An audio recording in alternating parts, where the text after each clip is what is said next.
Nongeye nguhaye ikaze wo kuri iki biganiro kuri uyu murongo, uyu muyoboro ukugezaho amakuru atandukanye.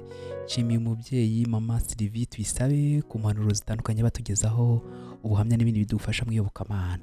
Reka nkomeze ntya rero mu buryo bw'igice cy'ubumenyi ndetse n'ubuzima.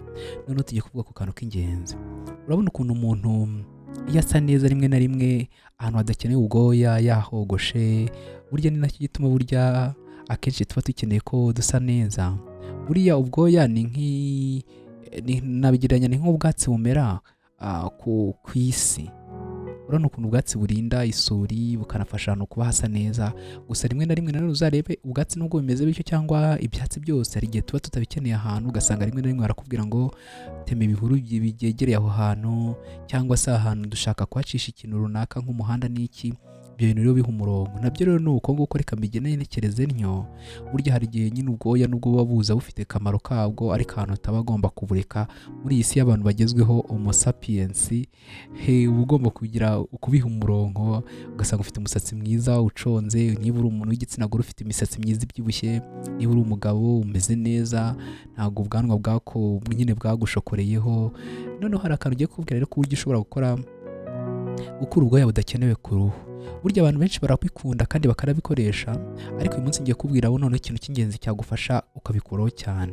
Abantu bajya mu masaro bazi ko hari ibyitwa ama-waxing. Ni uburyo ushobora gukora nk'ubwoya budakenewe cyangwa se imisatsi ahantu ukoresheje bya bintu bamadikaho, noneho bakaza komora bikavaho neza, bigatuma ahantu hasigara hasa neza, nyine hari inzobe, hari smooth.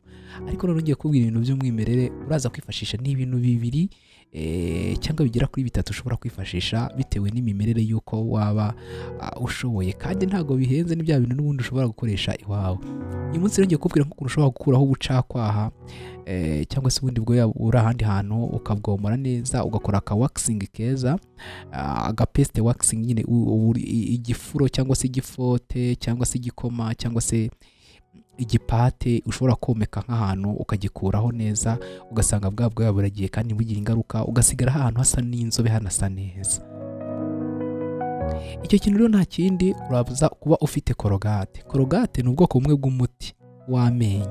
Abantu benshi batekereza ko umuti w'amenyo wose ari korogate. No, korogate ni brand yitwa korogate. Ubundi hari white dent, hari ABCD, hari black charcoal, hari na nahabo niba nayo igira peste. Ibyo byose ni ubwoko bw'imiti ya korogate, ariko noneho urakenera umuti witwa korogate bitewe n'amafluoride cyangwa se ibintu bimwe by'ama ingredient. Ni nk'ibintu bigize korogate birimo, niwo mwihariko wo kuza gukoresha korogate. Reka bayo tuze gukoresha kugira ngo ibintu bigende neza. Urafata rero korogate. Niba ufite korogate rero nanone ushobora no kuba ufite ikintu cyitwa urunyanya hafi yawe. Inyanya nazo murazizi, korogate ushobora kuyikoresha n'ubundi mu buryo busanzwe, inyanya nazo urazizi. Ubwo rero urafata urunyanya uruvange n'umuti wa korogate, noneho ubwo korogate urashaka n'agasahane keza cyangwa akandi kantu k'agafuniko ubishyire mu kintu, ufate wa muti wa korogate uwukandiremo, nurangiza ufate amazi y'inyanya uyashyiremo, uyakandiremo y'amazi, ubundi bikoroge bihure. Noneho cya gikoroge cyabyo nicyo uraza ugafata ugashyira ku ruhu cyangwa ahantu udashaka ubwoya buza. Bifite ubushobozi bwo gutuma rero bisa nkaho byoroshya twa twoya, ku buryo ushobora no gufata nk'akantu k'aka eponge cyangwa se akantu nk'aka papier jenike, ugatangira kugakubaho kagahita kavanaho na bya bindi. Ibi nanone bishobora gukoreshwa ukoresheje rero mu mwanya wenda wa korogate, ukaba uretse ahubwo ugakoresha nanone indimu, amazi y'indimu nayo ukayavanga na wa mutobe w'inyanya nawo. Iyo ubikoroze neza cyangwa ukabivanga izo produit eshatu, ariko ikintu cy'ingenzi ni uko indimu iyo ufite ubukarihe cyane biba bisaba ko ugomba kuyitondera. Nabyo iyo ubishyizeho biraza kugufasha. Ntekereza ko rero uburyo bwiza rero, uburyo rimwe na rimwe iyo ukoresheje urwembe narwo ni sawa, ariko hari igihe hari utwoya tugucika ntutufatire mu mizi.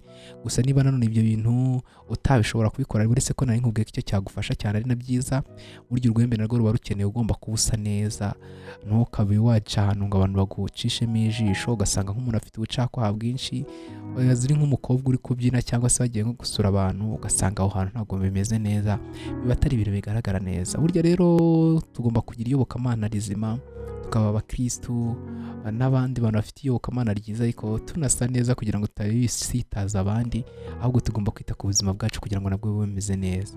Gira Imana n'amafaranga rero impagarike n'ubugingo, dukomeze tubane kuri uyu murongo ku bintu byinshi bishobora kudufasha. Niba utarakora subscribe nagusaba kuyikora kugira ngo ibiganiro bitandukanye bijye bibasha kukugeraho kandi mu buryo bwiza. Muri comment section cyangwa ahantu hagenewe ibitekerezo naho wadusangiza igitekerezo cyawe cyagufasha cyangwa cyakunganira mu bintu ushaka kutubaza tukazagufasha.